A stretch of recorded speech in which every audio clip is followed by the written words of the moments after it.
Awal kita desain Cikeas Cilengsi itu di tahun 2020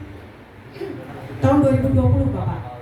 Jadi kalau untuk tahun 2020 kami sudah melaksanakan desain untuk Sungai Cikeas dan Sungai Cilengsi, yaitu dengan konstruksi dengan melebarkan sungai Pak, dengan melebarkan sungai ke kiri dan ke kanan dengan kapasitas untuk daya tampung sungai dengan Q 50 seperti tadi yang sudah disampaikan Ibu Kabid.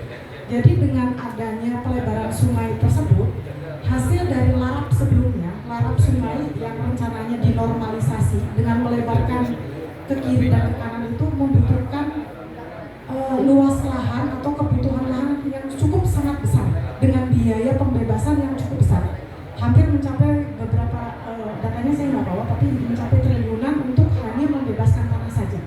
Jadi apakah itu masih relevan dibandingkan dengan konstruksinya, itu yang kita pertimbangkan Pak. Nah, kita perlu mencari solusi terbaik karena jika melebarkan sungai itu harus sepanjang sungai Pak, dari hulu sampai ke hilir kita lebarkan. Itu sangat besar biaya pembebasannya dan itu sangat tidak memungkinkan dengan kondisi saat ini dengan biaya yang cukup besar untuk pembebasan tanah. Akhirnya JK, yaitu Japan International Corporate Agency atau konsultan dari Jepang, itu melakukan salah satu desain inovasi terkait penanggulangan banjir dengan membangun kolam-kolam retensi atau tempat parkir air sementara Pak. Ini yang merupakan hasil dari desainnya atau FS-nya JK. Terdapat 8 kolam retensi dalam penanganan banjir di Sungai Cikeas dan Sungai Cilengsi sampai dengan ke hilir di Bekasi.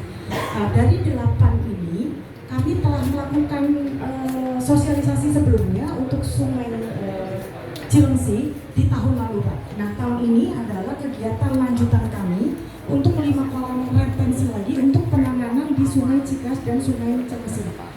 Tapi ini adalah baru kegiatan awal Bapak. Kami baru menginventarisasi saja, hanya mendata lahan-lahan yang memang dibutuhkan untuk pembangunan kolam retensi ini.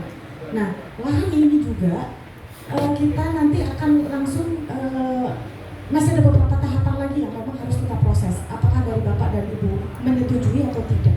Seperti itu. Makanya kita adakan pertemuan konsultasi masyarakat ini karena kita membutuhkan data-data yang kami butuhkan untuk kolam retensi ini. Nah, untuk sistem kolam retensi ini ada yang namanya detention pond, ada yang namanya retention pond.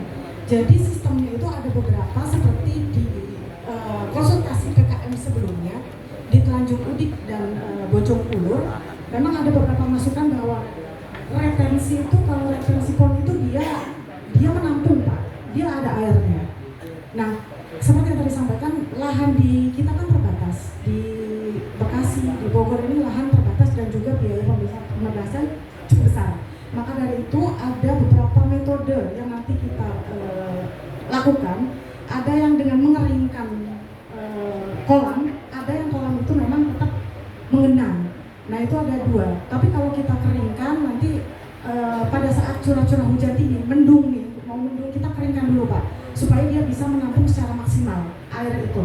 Menampung, jika sudah air di sungai sudah mulai surut, kita baru buka untuk mengalirkan air balik ke dalam sungai. Itu sistemnya adalah detention pond Pak. Nah, ini ada 2